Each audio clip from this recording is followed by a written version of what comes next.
last time we talked about, we've got Bitcoin, we got Ethereum, we got Solana. I always say it wrong. Then you have this new XRP that a lot of people are asking about.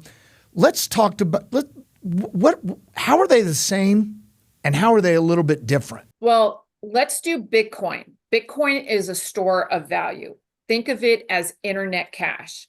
And a lot of people will push back with me and say, but I have PayPal, I have Zelle, I have Venmo, I have credit cards. That's a form of payment. It's not cash. Right. Bitcoin is considered transactional value, transactional money. It is considered and has been adopted by many as a store of value. All the others, Ethereum, Solana, XRP, Chainlink, there's actually hundreds of them, are really pieces of technology that are creating the next level of think of it as software. It's not software. We call them smart contracts that trade on the blockchain. So here's the thing. When we created the internet, think about the internet when it first came out. What was on it? Email. AOL and Yahoo and email. Basically email, right? Email was the first application. In fact, email and internet, we couldn't tell the difference. It wasn't until you started putting other things on the internet that you could separate that, oh, there's email and these other things. So think about, that was read only. That was considered read only. Then on the internet, we went to read write. We're now moving to read write own. Bitcoin you own. Okay. Okay. The other cryptocurrencies are trying to develop smart contracts that do things on the blockchain that we may do by hand. For example, buying and selling a house. I've done that quite a few times, and I'm still astounded about how many pieces of paper I have to sign. Right.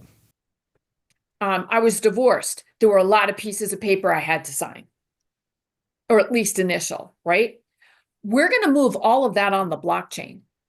Everything, the blockchain is a ledger of debits and credits that's time-stamped and validated by a number of users. So, just as an accountant years ago had the green accounting sheets, right? Well, think of that on the blockchain. It's out there stored on the cloud.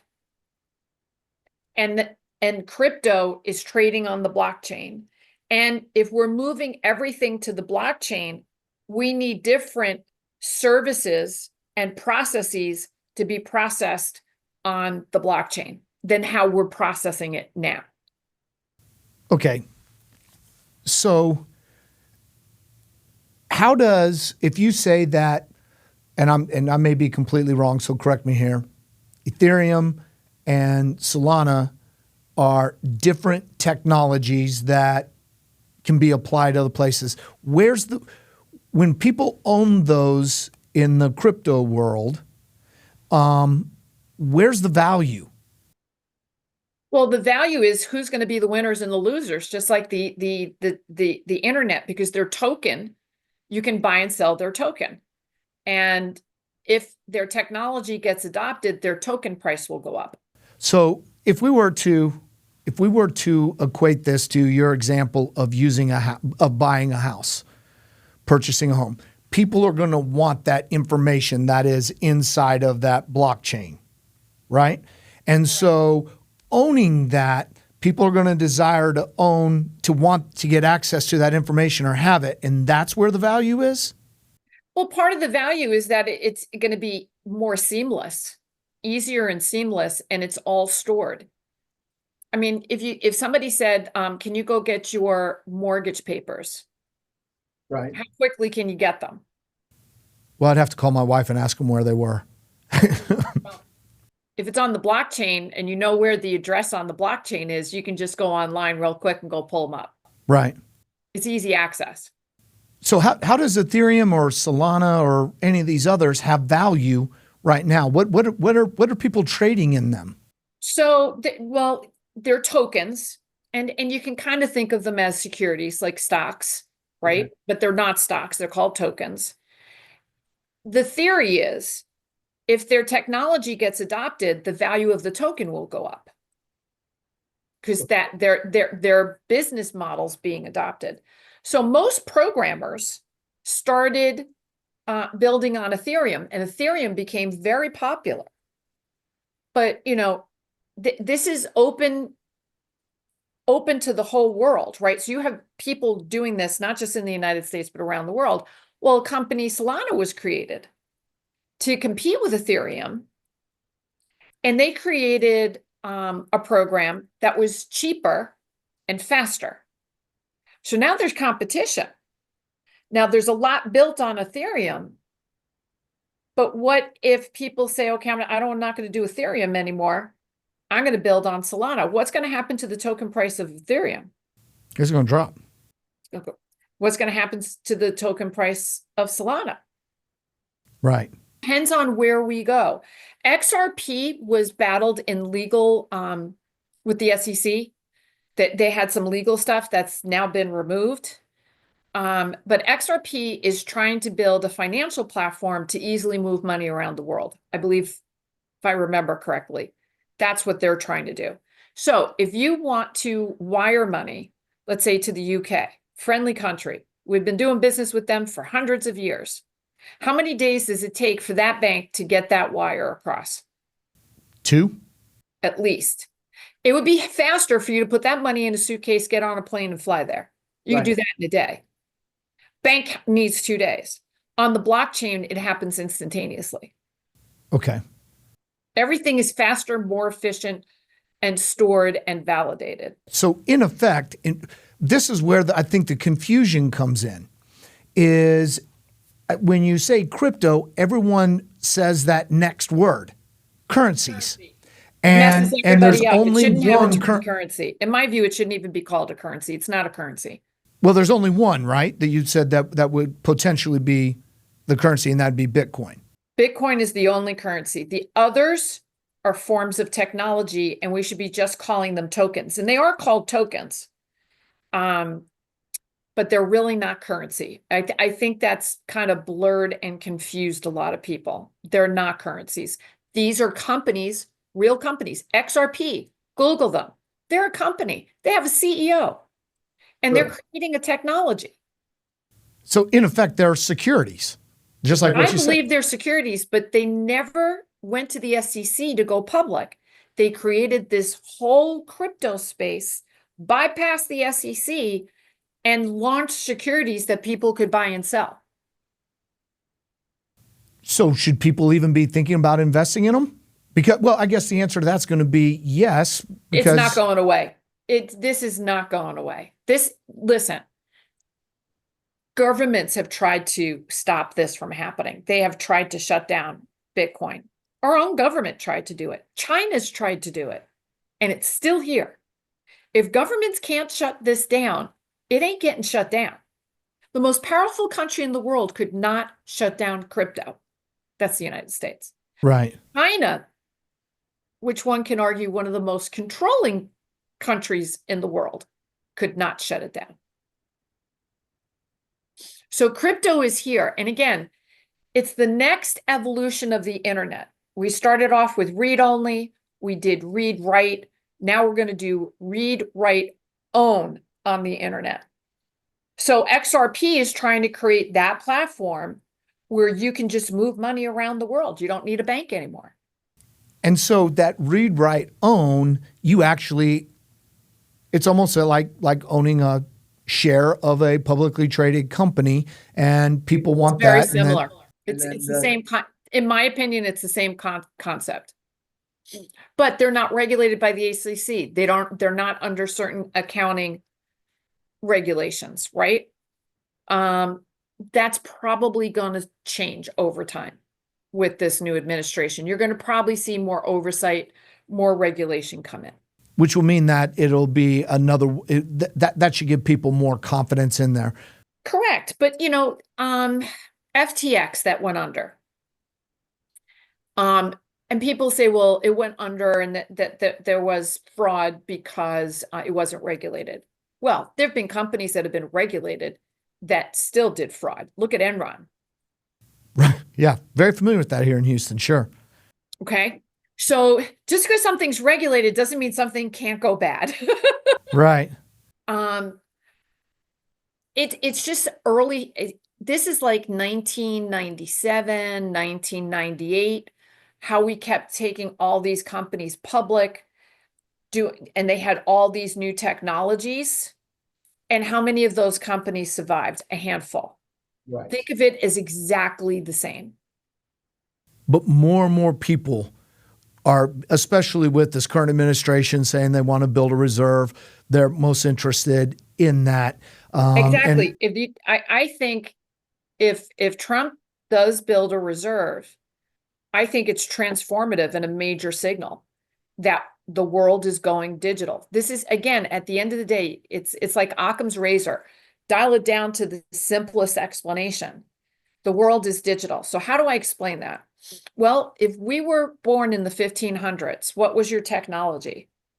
Well, we were agricultural based and we used a sundial. Sundial was the most important piece of technology in 1500, right? Then we created the steam engine in the 1700s. We had to transform an economy from agriculture to industrial. Right. And that took a period of time, right? Now we still have agriculture, but agriculture is subsidized by the government. It is not the main driver of the economy, like at least not in the US. In the 1990s, and I always put it 2000 because it's a nice, easy number, we went digital. As we moved into the internet, that became the digital world. Now, if you go from agriculture to industrial, that was 200 years we were agriculture. From industrial to digital, that's 300 years. So my question to you is, how long are we going to be digital? Well, my guess is going to be a lot. We're going to be for a long time, but that transformation is going to happen quickly. Over hundreds, yeah, but it's still going to be hundreds of years. Right. In fact, I could argue, unless we lose a way of powering all of it, we'll be digital now forever. Well, even if you did lose a way of powering it in the short term, everything is still locked inside of that blockchain to find out who the last owner of it is. Looking at this, you really need to, and this may be a bit of a repetitive question, you really need to be viewing these different currencies. Do you need to understand what Ethereum and Solana do in order? If you own it, you should. I think you should at least have a foundational understanding of what they're trying to do and why you own it. Ethereum is like the Microsoft. It created the software that everybody's building on. But then Solana said, no, I can do that better and I can do it faster. And so they have a different platform now competing with Ethereum. So now is who's going to be the winner? Right. Right. There's competition. And I don't think more programmers are actually on Ethereum. But what happens if the newer programmers come up and go, no, I'm going to switch to Solana? In looking at all of this, the reality is that it's not going away. Every day there's going to be, and that may be a bit of an exaggeration, every day there's going to be new tokens that are developed or put out there. They're really a software platform. Think of it as forms of technology that want to be on the next generation of the internet. So the internet is evolving. There's Web 1, there's Web 2. We're now moving into what's called Web 3, worldwide. Remember the World Wide Web? So this is called Web 3.0. Right. And again, it's read, write, and now we're owning. So we have to build out all that to be able to own things. That's why XRP has created a way of moving money around the world seamlessly. Now, will their technology be adopted?